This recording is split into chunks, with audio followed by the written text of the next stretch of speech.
Eu não poderia, nessa bela tarde de segunda-feira, vindo à tribuna e deixar de falar a respeito da brilhante vitória do Corinthians no dia de ontem.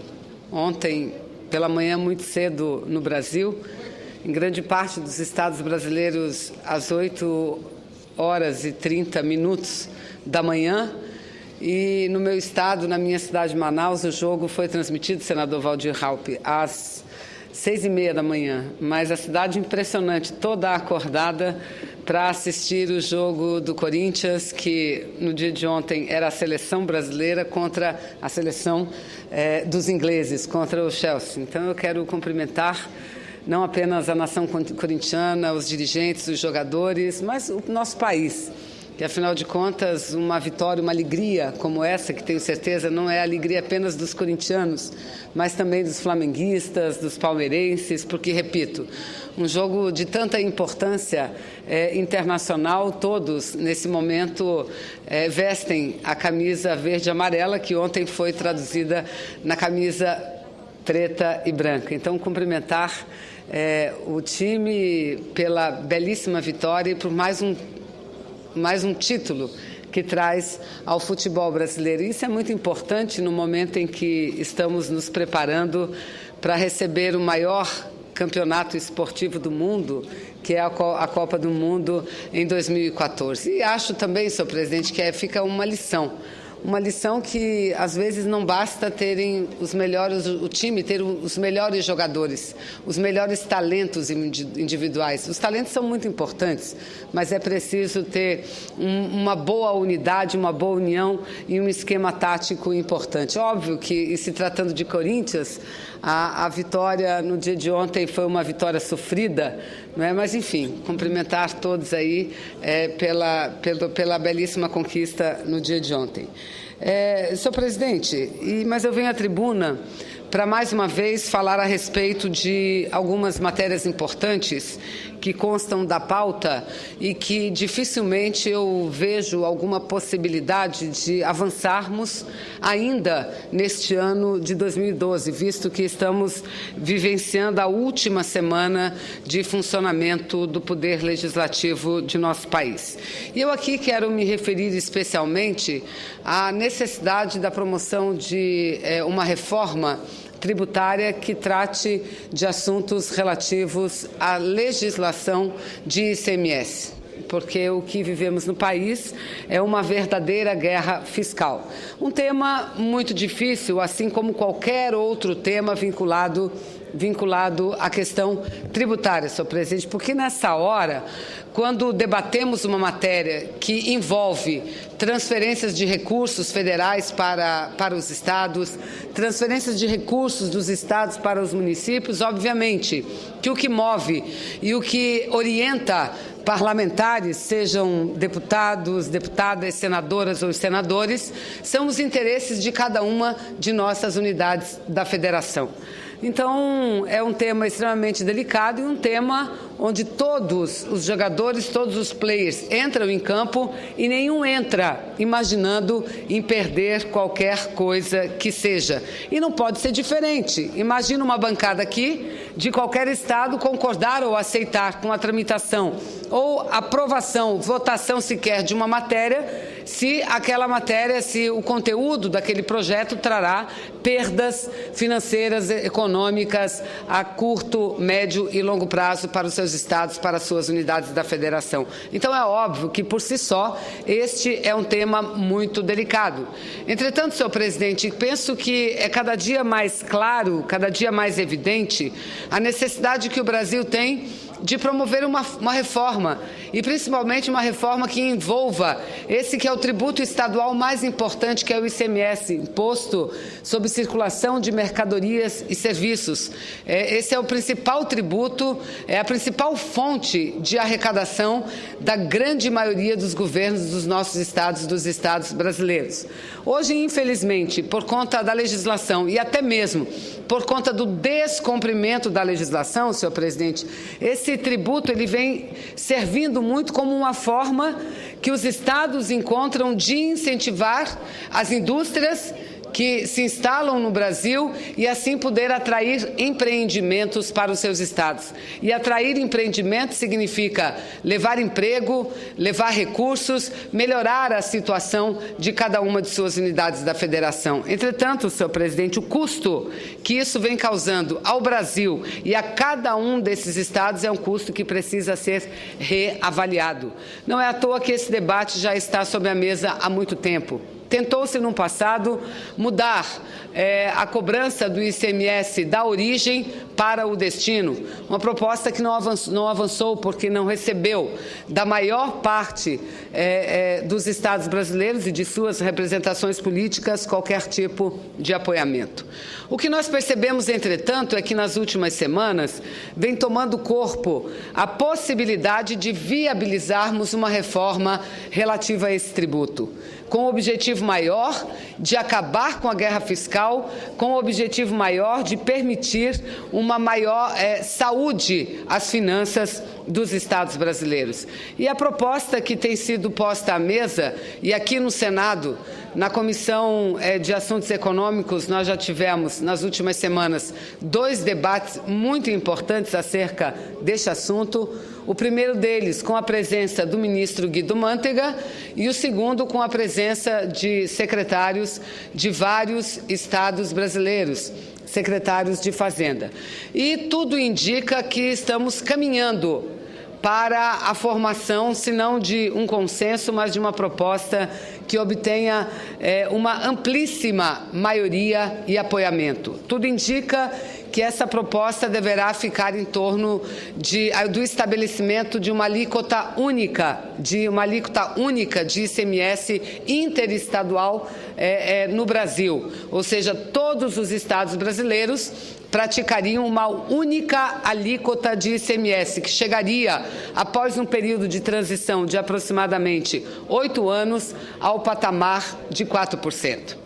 Isso é importante porque inviabiliza a utilização desse tributo para a promoção de incentivos fiscais. Eu repito, os incentivos fiscais hoje que vigoram no país, todos eles, com a única exceção do estado do Amazonas, que detém a possibilidade legal constitucional de oferecer incentivos fiscais, mas todos os demais são inconstitucionais, eles, porque não são aprovados pelo Conselho de Política Fazendária, esses incentivos, se por um lado têm sido capazes de atrair investimentos, por outro lado, tem levado e causado sérios problemas e transtornos quanto à arrecadação dos estados. Então, quando se propõe, e esse é um debate que o Conselho, o CONFAS trava já há muito tempo, quando o Conselho chega à conclusão, à união de todos os estados brasileiros da necessidade da urgência de promover essa mudança, senhor presidente, é que nós nos animamos ainda mais com essa situação, ou seja, unificando o tributo numa única alíquota, e há propostas para que hajam 2 alíquotas diferenciadas, uma para as regiões mais desenvolvidas, no caso Sul e Sudeste, e outra para as regiões menos desenvolvidas, Norte, Nordeste e Centro-Oeste. Mas é um debate que ainda está em curso. Mas a questão central é que chegamos todos, inclusive os técnicos, economistas, governadores, governo federal, que estamos caminhando para um consenso de buscar uma unificação, uma proximidade dentre essa alíquota.